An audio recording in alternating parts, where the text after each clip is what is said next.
Everyone, welcome to our channel एजुबाइटर।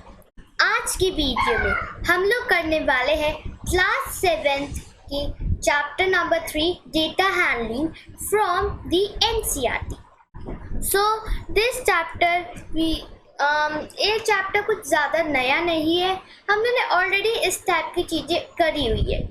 So without any further delay let's start.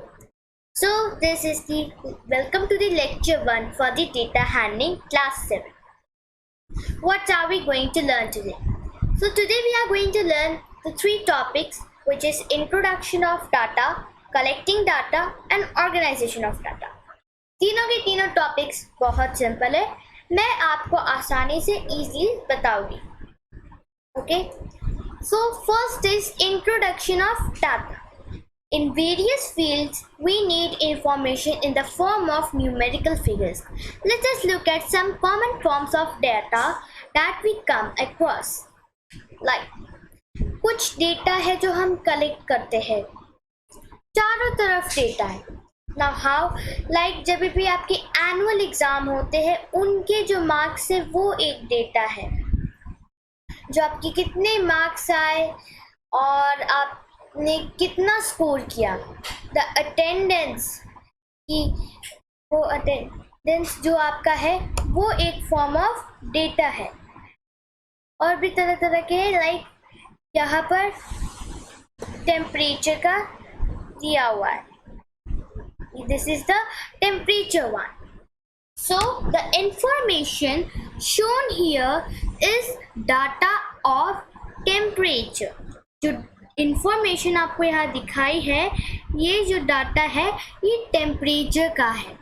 इसका मतलब ये है कि जो ये डाटा आपको दिया हुआ है, this is the data which is collected by some newspaper और एनीथिंग। ये आपकी एनसीईआरटी का है, ये कलेक्ट किया है और यहाँ पर हमें दिया है।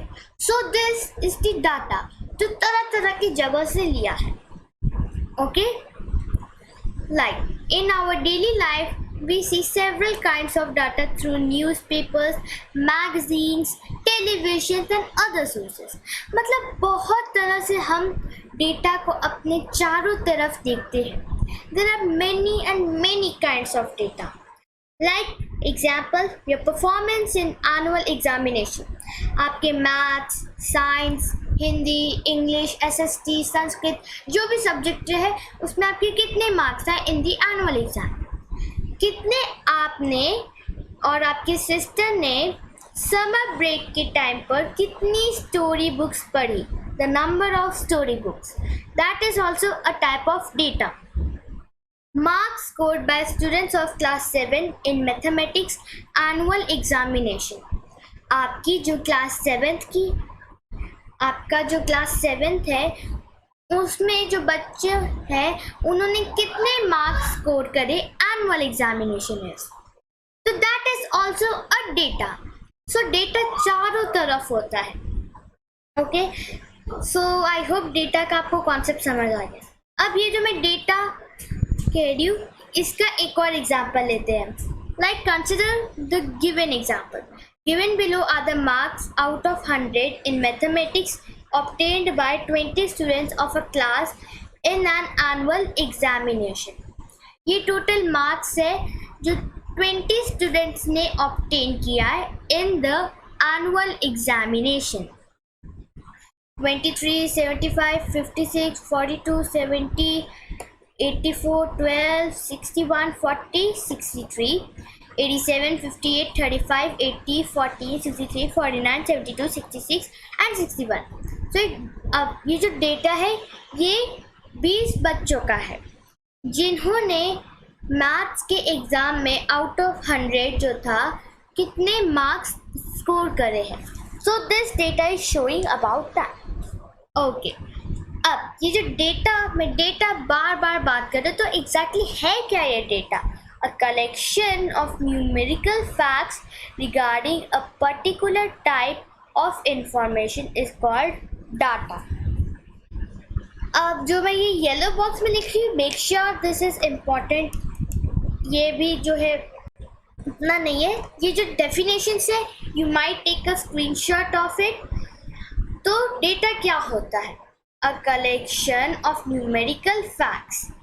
जब हम किसी भी चीज़ों का मतलब कि कलेक्शन लेते हैं regarding of similar particular type on a specific information, like जो यही एग्जाम्पल हम लोग देखते हैं, ये जो कंसिडर द गिवन एग्जाम्पल, ये किस टॉपिक पर है?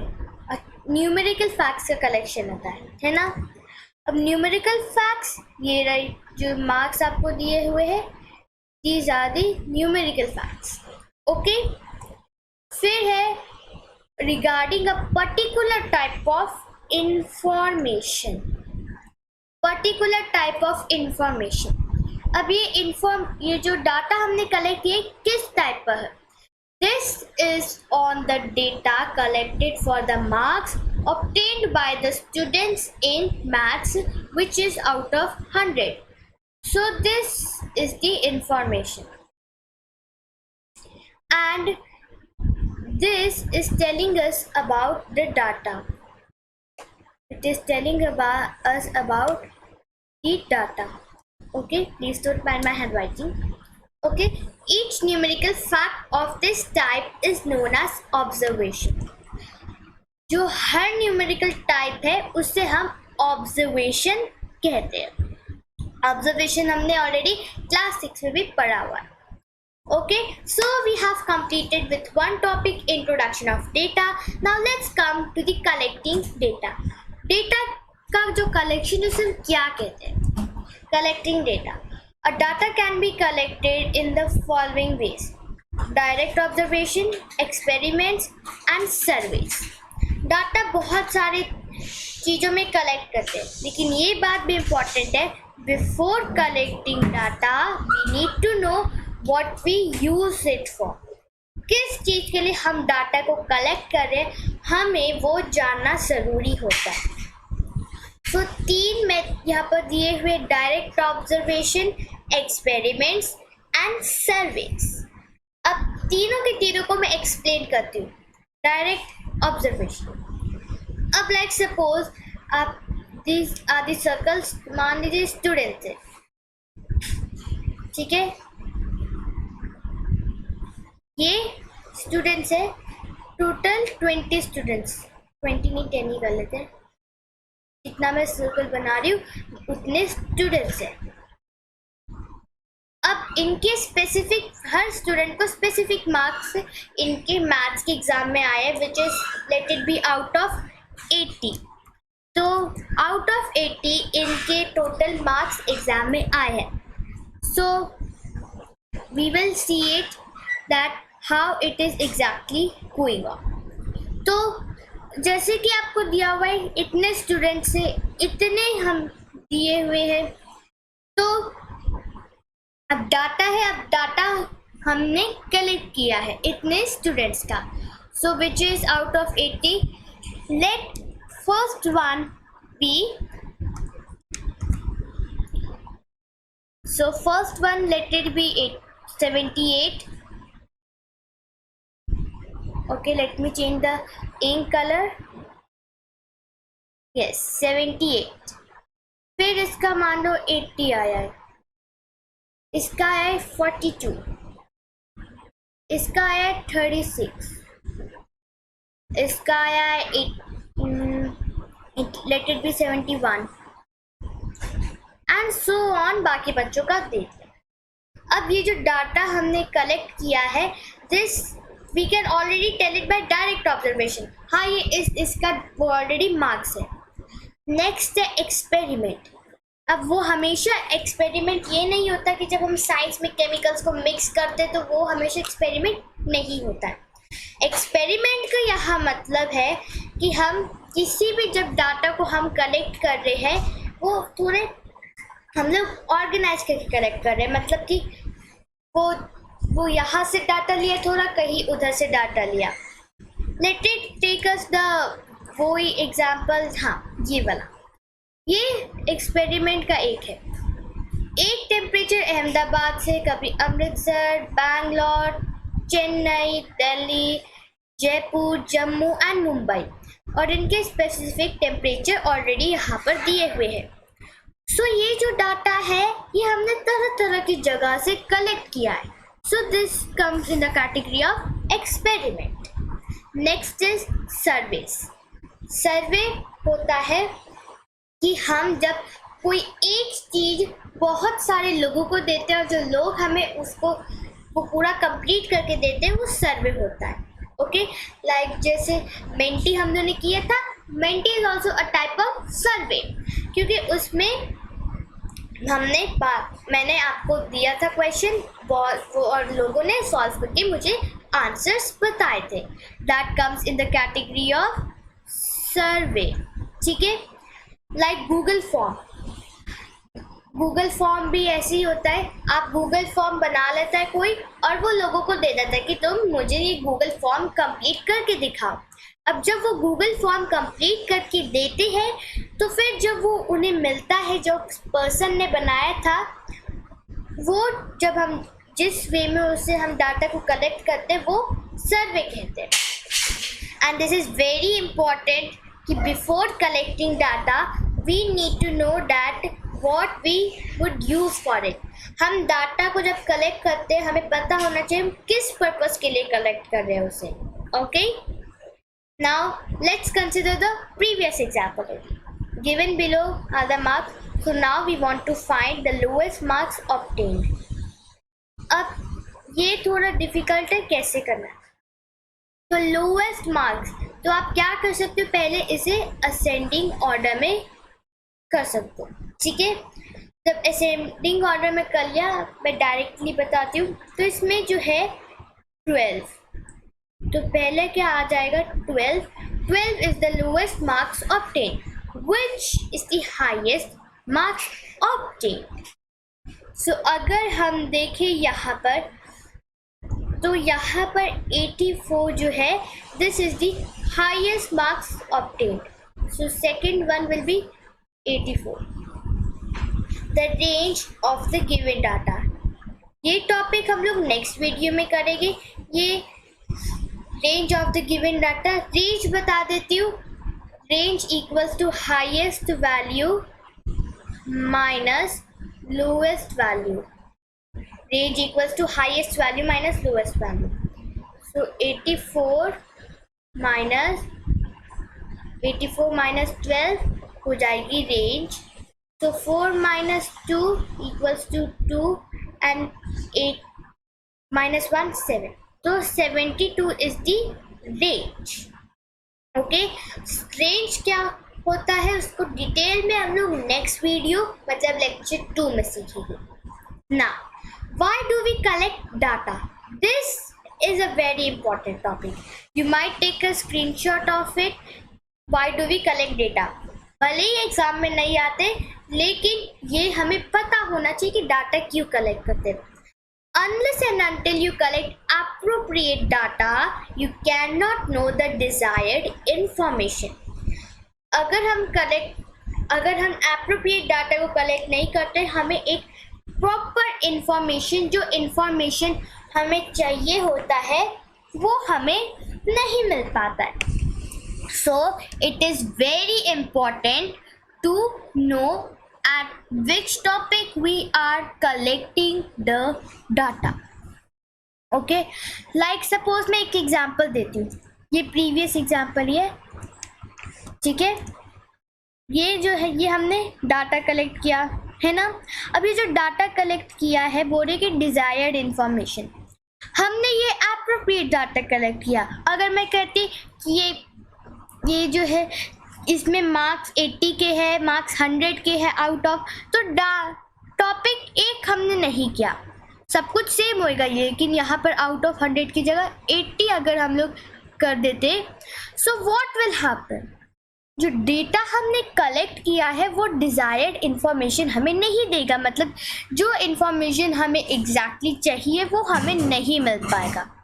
So that is why it is very important to know on which we are collecting the data and we should always collect the data on a specific topic, appropriate data to get our desired information. अब चलो let's come to the next topic. हाँ, अब data हमने collect कर लिया. एक desired topic का collect कर लिया, एक सिंगल टॉपिक का कर लिया और जो हमें इंफॉर्मेशन मिल गई। लेकिन सपोज जब जो आपने डेटा कलेक्ट किया आपको वो अपनी टीचर को देना है और जब आप वो टीचर को दोगे टीचर को कुछ समझ ही नहीं आता, और मानो टीचर को देना प्रिंसिपल को तो प्रिंसिपल को समझ नहीं आता। ये प्रिवेंट होने से मतलब कि ये इसको अवॉइड करने के लिए ऑर्गेनाइजेशन ऑफ डाटा ज़रूरी होता है। ऑर्गेनाइजेशन ऑफ डाटा के पहले हम पढ़ लेते हैं रॉ डाटा। रॉ डाटा क्या होता है ये हमने क्लास 6 में भी ऑर्गेनाइजेशन ऑफ डेटा के टॉपिक पे पढ़ा हुआ है। जो हमने ये एग्जाम्पल लिया था, this is I am taking only one example to explain you properly। यही एग्जाम्पल एक रॉ डेटा है क्योंकि ये ऑर्गेनाइज नहीं है।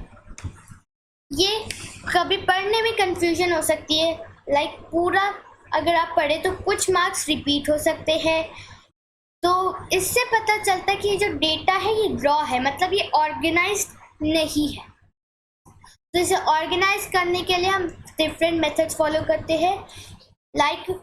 अभी अगर हमें रॉ डेटा हो तो हमें मिलता है तो हमें कुछ अरेंजमेंट्स करनी होती है जिससे हमें वो रिजल्ट मिले जो हमें चाहिए। So if we arrange the data in ascending or descending order, then we can interpret the data in a better way। मतलब अगर हम डाटा को ascending या फिर descending order में रखते हैं तो हमें जो डाटा है वो better way में समझ आएगा। Let me tell you this whole cycle, this example only। अब please look at this example very carefully। Now ये जो है ये डाटा हमें मिल गया, ठीक है। ये पहले हमें इस डाटा को करने के लिए क्या था, पहले हमने एक जगह से कलेक्ट किया और फिर इसे इधर रख दिया, तो ये बना रॉ डाटा। और रॉ डाटा ये कैसे बना कि हमने ये एक सिंगल टॉपिक पर चूज़ किया है, राइट। अगर हम डिफरेंट लेते तो फिर नहीं होता। Now arrange the data in the ascending order। अब जब ये डाटा हमने ascending order में अरेंज कर दिया हमें पता चल गया ये डेटा कौन सा है। तो इससे पता चल जाता है, जो प्रीवियस एग्जाम्पल वाला था इसी से हमें पता चल जाता है कि डेटा ये हम अगर असेंडिंग ऑर्डर में कर दे, या फिर आप अगर इसे असेंडिंग ऑर्डर में भी नहीं कर सकते तो डिसेंडिंग ऑर्डर में भी कर सकते, ठीक है। और इसे फ्रीक्वेंसी टेबल में भी कर सकते हैं। There is also one method frequency table जिसमें टैली मार्क्स यूज़ होते हैं, 1 2 ये जो लाइन वाली नहीं होती वो जिसमें टैली मार्क्स यूज़ होते हैं, फ्रीक्वेंसी टेबल उसमें भी आप रिप्रेजेंट कर सकते हो, ठीक है। So that's it only for this video. I hope आपको ये वीडियो पसंद आया होगा और आपने आज हमसे कुछ नया सीखा है। So please like, subscribe to our channel, press the bell icon। If you have any doubt regarding this video, comment down in the comment please in the below of this comment section। वहाँ पर मैं आपके doubts पूरे complete करने की कोशिश करूँगी।